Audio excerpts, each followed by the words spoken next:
Dear children, today also we will continue the 5th standard subject science topic nature of matter. Today we will discuss about the sublimation. Okay, we can easily understand the sublimation by doing one experiment. What's that experiment? Take a few naphthalene balls in an evaporating dish.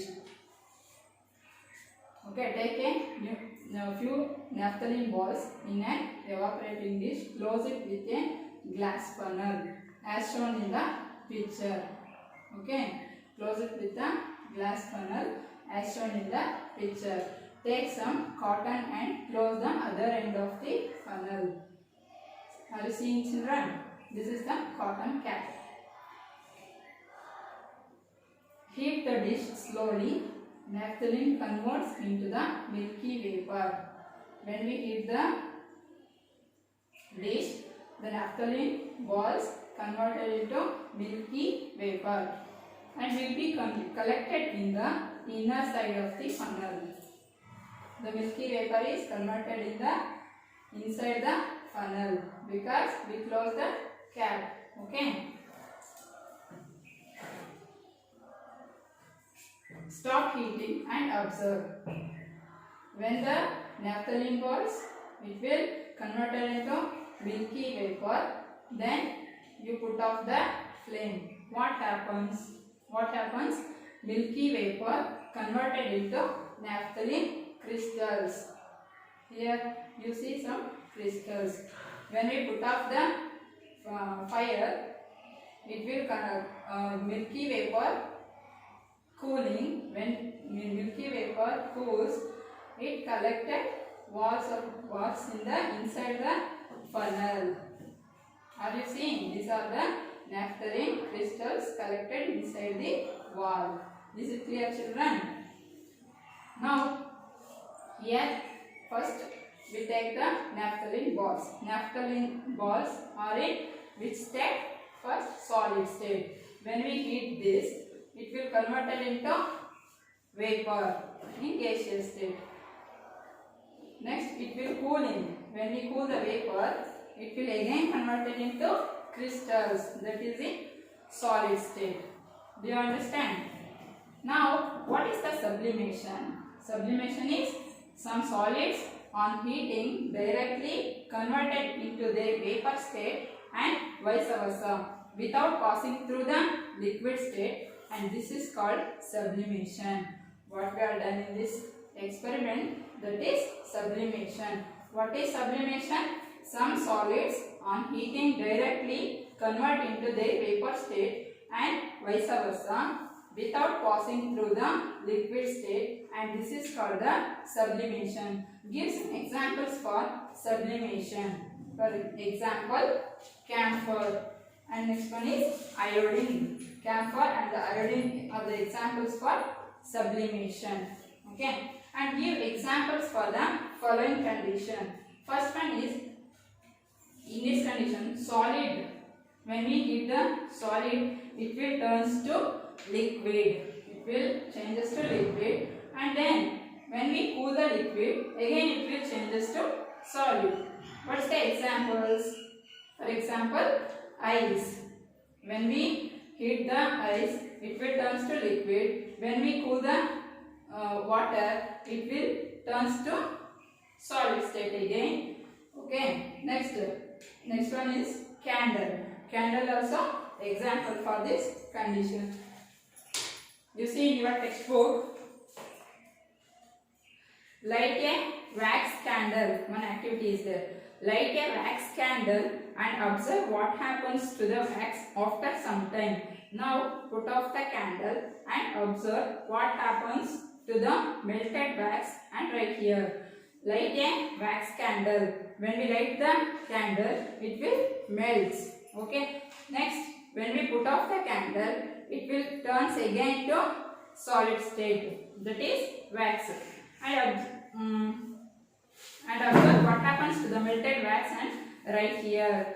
What you should write? When the flame is on candle, melts, then on putting off the flame, the wax in solid solidifies again. Okay. Next condition, when we heat the solids, it will turns to gaseous state, and when we cool the gaseous state, it will turns to again solid. Example, camphor and iodine. Next concept, mass. We learn about mass. Whenever we go to the market, vegetable market or grocery shop, to buy vegetables, we should ask, give me 1 kg of carrot or give me 1 kg of tomato. In grocery shop, give me 1 kg of rice or 1 kg of sugar or anything. Yes or no? Yes. Now, what is mass? Mass is the total quantity of matter cohering together to make an object. Mass is the total quantity of matter cohering together to make an object. It is mass. Okay. What is the SI unit of mass? What is the SI unit of mass? SI unit of mass is kilogram. SI unit of mass is kilogram, that is kg. You ask in your grocery shop, kg, that is SI unit, 1 kg of sugar, that is the kg is the SI unit of mass. Understand? Know this. You should learn about this. 1000 milligram is equal to 1 kg. 1000 milligram is equal to 1 kg. And 1000 gram is equal to 1 kg. 1000 gram is equal to 1 kg. And then 100 kg is equal to 1 quintal. 100 kg is equal to 1 quintal. And 1000 kilogram is equal to 1 ton. 1000 kilogram is equal to 1 quintal. Look here in your textbook, they are given, know this. 1000 milligram is equal to 1 gram. 1000 gram is equal to 1000 gram is equal to 1 kg. 1000 gram is equal to 1 kg. 1000 kg is equal to 1 quintal. 1000 kg, 100 kg is equal to 1 quintal. 1000 kg is equal to 1 ton. Yes, 1000 milligram is equal to 1 gram, not kg. 1000 milligram is equal to 1 gram, and 1000 gram is equal to 1 kg. 100 kilogram is equal to 1 quintal. 100 kilogram is equal to 1 quintal, and 1000 kilogram is equal to 1 ton. 1000 kilogram is equal to 1 ton. Do you understand? Next, we are move on to density. The concept is density. We are easily understand by doing one activity. Pour a cup of water and a cup of oil into a glass jar. Okay. Then one mix together and will be seen separately. You mix it.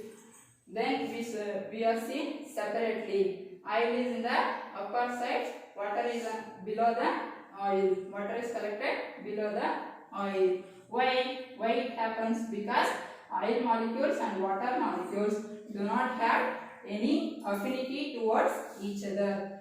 The molecules between the oil molecules and the water molecules, there no any affinity towards each other. Is it clear, children? You are do at your home also.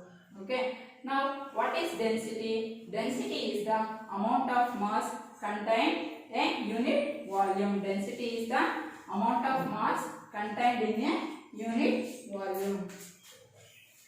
What is the SI unit of density? What is the SI unit of density? SI unit of density is kilogram per cubic meter. Okay, kilogram per cubic meter. SI unit of density is kilogram per cubic meter. What's the density? SI unit of the density? SI unit of density is kilogram per cubic meter. List the objects with less and higher density. Less and higher density. Less density and higher density. When we compare the oil and water, oil has less density and water has high density. Okay.